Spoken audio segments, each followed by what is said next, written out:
আজকের দিনটা আমাদের জন্য একটু অন্যরকম ছিল, কারণ পলের গায়ে হলুদ শুরু করার আগে আমাদের যেতে হবে যশোরের রামকৃষ্ণ মিশনে বিয়ের ঘট ভরার জন্য গঙ্গা জল আনতে।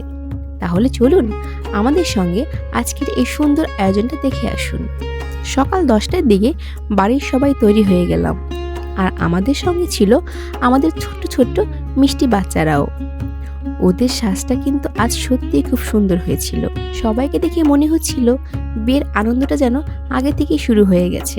মন্দিরটা আমাদের বাড়ি থেকে একটু দূরে, তাই সবাই মিলে রিকশায় উঠে পড়লাম। খুব বেশি সময় লাগেনি, প্রায় 10 মিনিটের মতো। যেতে যেতে অবশ্য সবার মধ্যে বেশ হাসি আনন্দ চলছিল, কারণ আমরা সবাই জানতাম জল নিয়ে বাড়ি ফিরলেই শুরু হবে আসল অনুষ্ঠান। অবশেষে আমরা পৌঁছে গেলাম যশোরের রামকৃষ্ণ মন্দিরে। মন্দিরটা বেশ বড় এবং দেখতে খুবই সুন্দর। মন্দিরে ঢুকেই আমরা সোজা চলে গেলাম পাশের বিশাল পুকুরটার কাছে, কারণ এই পুকুর থেকেই আজকের গায়ে হলুদের জল ভরা হবে। পুকুরের কাছে পৌঁছানোর পর মা কাকি মামিরা যে যার মতো কাজ শুরু করে দিল, আর আমরা একটু বাচ্চাগুলোর দিকে তাকিয়েছিলাম।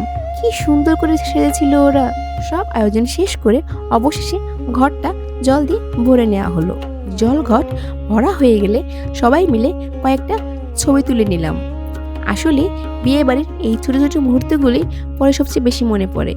কয়েকটা ছবি, একটু হাসি, আর সবার সঙ্গে একসঙ্গে থাকার আনন্দ, সব মিলিয়ে সময়টা বেশ ভালোই কাটছিল। এবার আর দেরি না করে আমরা বাড়ির দিকে রওনা দিলাম। বাড়িতে ফিরেই আমরা সোজা চলে গেলাম বিল্ডিংয়ের ছাদে। সেখানে পলের গায়ে হলুদের সব আয়োজন করা হয়েছিল। একে একে পরিবারের সবাই পলকে হলুদ ছোঁয়াতে শুরু করলো, আর সব শেষে আমাদের মিষ্টি বাচ্চারাও পলকে হলুদ ছুঁয়ে দিল। খুব সুন্দর আর আনন্দের মধ্য দিয়ে শেষ হলো পলের গায়ে হলুদের এই পর্ব। তবে বিয়ের আনন্দ কিন্তু এখানেই শেষ নয়, এরপর রয়েছে বিয়ে আর রিসেপশন আর অনেক সুন্দর সুন্দর মুহূর্ত। এইভাবেই খুব সুন্দর আর আনন্দের মধ্য দিয়ে শেষ হলো পলের গায়ে হলুদের এই পর্ব। দেখা হবে পরের ভিডিওতে। টাটা।